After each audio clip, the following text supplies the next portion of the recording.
Hello Facebook people! So I had a request to go ahead and make a do-it-yourself tutorial video on how to Mod Podge the butterfly flower pots like this. So I decided to go ahead and just do a quick video on how to do that. We're going to start with a plain terracotta pot. These are 2 for $1 at the dollar store. You can get the smaller ones, 3 for $1. And you start with basic paintbrush. This is my favorite kind. It's a Teflon bristle, Craft Smart brush from Michael's or Joann's or whatever fabric store you like. As you can see, this one's well used, but it's got very soft bristles and it doesn't leave a lot of lines. And we're going to use Craft Smart acrylic paint. I like to base coat in vanilla, not white. I think it just shows a nicer color. So I've got some poured out over here in a little paint tray. And basically you literally just paint the paint right on the brush. There's no prep before that. Nothing you need to worry about. What you do need to be aware of is that terracotta soaks up paint like you would not believe. And it dries incredibly fast. So I'm going to do a little patch here and then I'm going to show you the part that I started with is already dry. So we're going to go all the way around the pot, just basic. You don't even have to worry about your brush strokes. They won't even show. Just make sure that, like here you can see there's a little differentiation in color. Just make sure that you go over it until it's all the same color. And we're going to do that for the whole pot. I'm actually not going to do the video of the whole pot because I've actually got some already. And that's all we're going to do with getting those ready. Now I've got a small one here that's all coated and ready to go, and we are going to use napkins and tissue paper for our Mod Podge on that. So you can go to your local dollar store, you can go to your local craft store, you can go wherever you can find napkins. I actually find tissue paper to be the easiest thing to work with, and this is just plain birthday wrap that you can get from just about anywhere, real cheap. The other things that you can use include regular wrapping paper. These are books. I've cut out the pages and got the designs all ready to go on pots, and some of them I've just torn out the pages and we'll be cutting them later. I usually do all of my cutting well in advance, and I have a little box full of pre-cut papers so I can Mod Podge whenever I want. When you use a napkin, it's important that you separate the layers. So I'm going to show you how to separate the layers.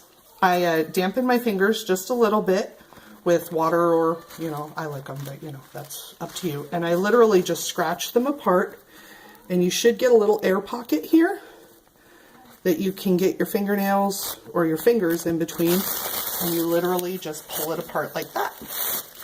And I carefully go around and pull them apart. And I use this back layer for another project that I do. I make beads, which I cover in Mod Podge and use for other things.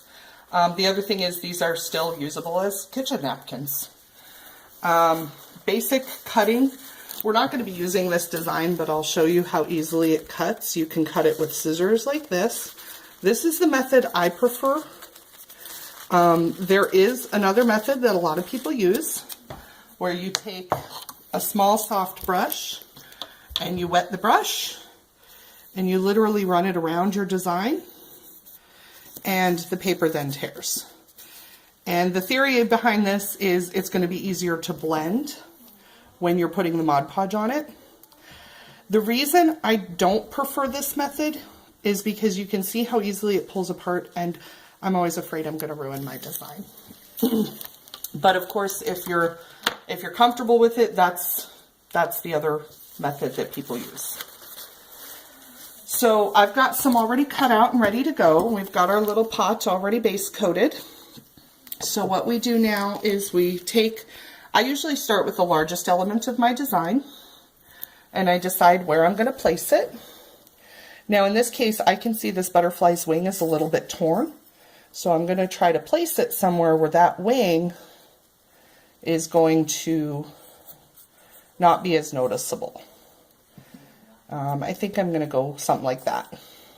And first we're going to take our paintbrush, which I've cleaned and dried since I had it in the paint, and we're going to dip it in the Mod Podge, and we're going to do a super thin layer of Mod Podge, and you're going to get all the lines out and make it really, really thin, all the way over where your butterfly is going to go. Now you're going to place your butterfly or your design right in the center, and you're going to press down in the center. The reason that you press down in the center and not around all the edges is because tissue paper, any of the papers, what they actually do is they expand as they get wet. They stretch. So as you're putting them down, you're going to see that there may be some little lines. You're actually going to be able to brush most of those out as the napkin lays down because it's going to continue to stretch. And I'm just literally painting it on. Nice thin layers of Mod Podge, so that you can actually work into the design. And I'm very gently pressing as I do this. It's just a little bit of pressure, and you literally just work your way around. Now, the napkins tend to wrinkle more than the tissue papers, and I'll do a tissue paper one here so you can see. This one doesn't stretch quite as much, but it also doesn't wrinkle quite as much. And again, you literally just place it on, paint it on, and make sure you've got a good coat of Mod Podge on there. And then you're done. You leave that to dry for 24 hours before you do your next coat. If you see any bubbles form, you can straighten them out with your brush, just like that. Usually give it a couple minutes to dry before you do that so that you don't tear your tissues. Or you can brush it out a little bit when you do the next coat of Mod Podge after 24 hours. You can do this on all sorts of other materials. I've done everything from candles. This is just a cheap dollar store plastic LED candle that I got. I do the pots. You can do it on rocks, gems, whatever you guys feel you want to work on. And it's that simple. I hope you guys enjoyed the video. Thank you very much. Have a good day.